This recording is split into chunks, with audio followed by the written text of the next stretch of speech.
Can you comment on your spat with Noam Chomsky? Your initial critique of him in The End of Faith? Do you stand by it? I'm a big fan, but I just don't get this.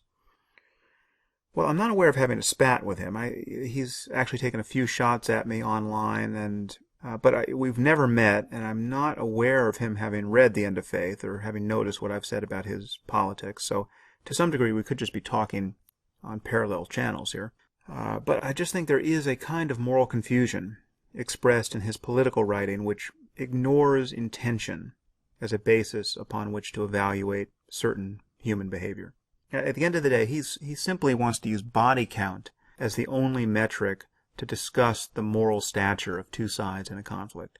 So if we kill a dozen children unintentionally, well, that's every bit as bad as doing it intentionally.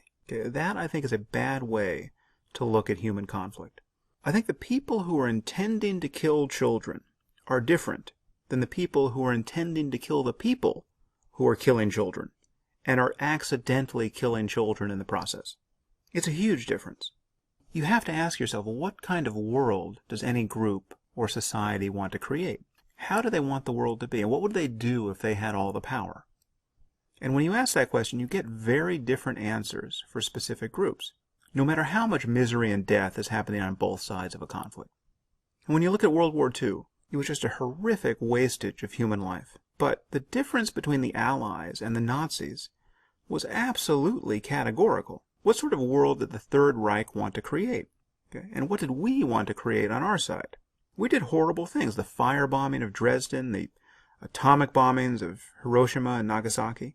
Absolutely grotesque acts of violence, where hundreds of thousands of people, millions of people over the course of the war, died.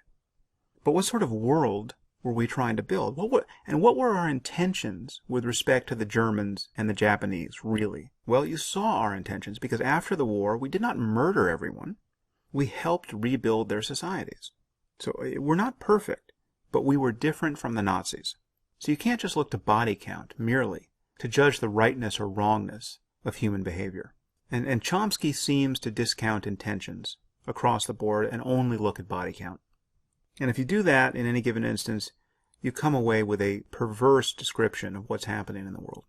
And you come away believing the kinds of things that people influenced by Chomsky tend to believe, whether it's Glenn Greenwald or any other person who's drunk this Kool-Aid.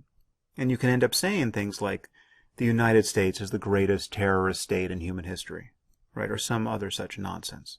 There is a difference between the Dick Cheneys of the world and the al-Baghdadis of the world. And it is crucial that people on the left understand that. And as far as I can tell, Chomsky has been a source of pure moral confusion on this point. What is your